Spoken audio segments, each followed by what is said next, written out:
साथियों, जय भीम, जय भारत।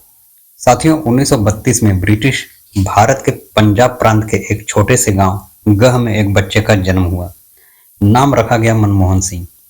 उनका परिवार साधारण था, लेकिन उनके पिता का मानना था कि शिक्षा ही एकमात्र साधन है जिससे जीवन बदला जा सकता है। विभाजन के समय जब पूरा देश हिंसा और दुख में डूबा था, उनका परिवार भारत के अमृतसर आकर बस गया। मनमोहन बचपन से ही पढ़ाई में अव्वल थे। उन्हें किताबें पढ़ने का बेहद शौक था। जब उनके दोस्त खेलते थे, मनमोहन किसी पेड़ के नीचे बैठकर किताबों में खो जाते थे। साथियों, शिक्षा के सफर में गांव से ऑक्सफोर्ड तक मनमोहन सिंह ने पूरी की। अपनी प्रारंभिक शिक्षा अमृतसर में पूरी की।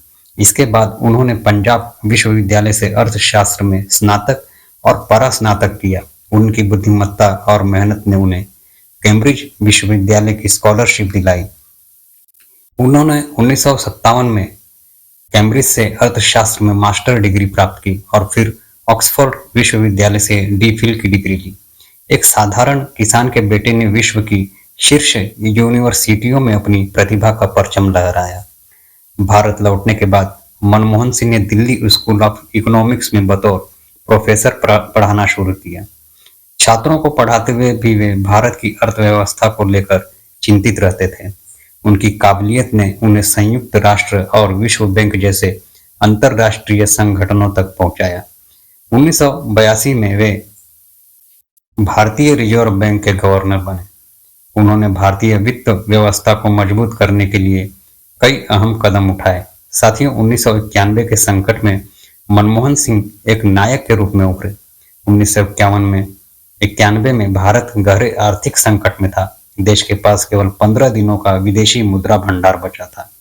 यह वह समय था जब प्रधानमंत्री नरसिम्हा राव ने मनमोहन सिंह को वित्त मंत्री नियुक्त किया।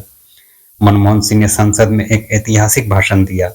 वो कहते हैं, अगर हम आज साहसी कदम नहीं उठाते हैं तो हमारा भविष्य अंधकारमय होगा। उन्होंने आर्थिक उदारीकरण, निजीकरण और वैश्वीकरण की नींव रखी। विदेशी निवेश को बढ़ावा दिया, व्यापार की नीतियों में सुधार किया और भारतीय अर्थव्यवस्था को कर्ज के जाल से बाहर निकाला।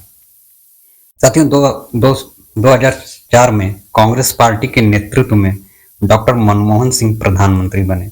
यह एक ऐसा क्षण था जब एक विद्वान जो कभी राजनीति में सक्रिय नहीं था, देश का सर्वोच्च नेता बना। उन्होंने मनरेगा योजना लागू की, जिसने ग्रामीण क्षेत्रों में रोजगार की गारंटी दी, और भारत अमेरिका परमाणु समझौता किया, जिसने भारत को ऊर्जा सुरक्षा दी। उनके कार्यकाल में भारत की अर्थव्यवस्था तेजी से बढ़ी और लाखों लोग गरीबी रेखा से ऊपर उठे। वहीं दूसरा कार्यकाल इतना आसान नहीं था। कई घोटालों के आरोपों ने उनकी सरकार को घेर लिया।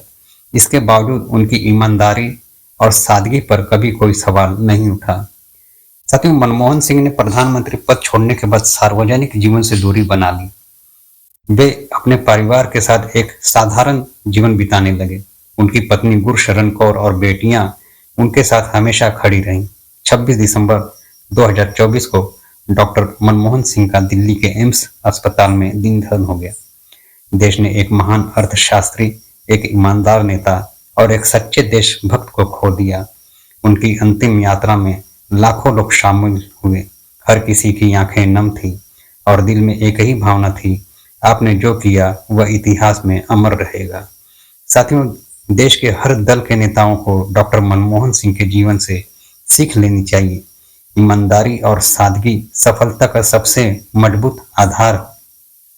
शिक्षा का महत्व ही शिक्षा ही समाज और देश को बदल सकती है। कठिन परिस्थितियों में धैर्य और साहस नहीं छोड़ना चाहिए। भारत का भविष्य तभी उज्जवल होगा जब हम शिक्षा, रोजगार और अर्थव्यवस्था को अपनी प्राथमिकता बनाएंगे। साथियों, मनमोहन सिंह का एक सादगी भरा सफर जो इतिहास बन गया।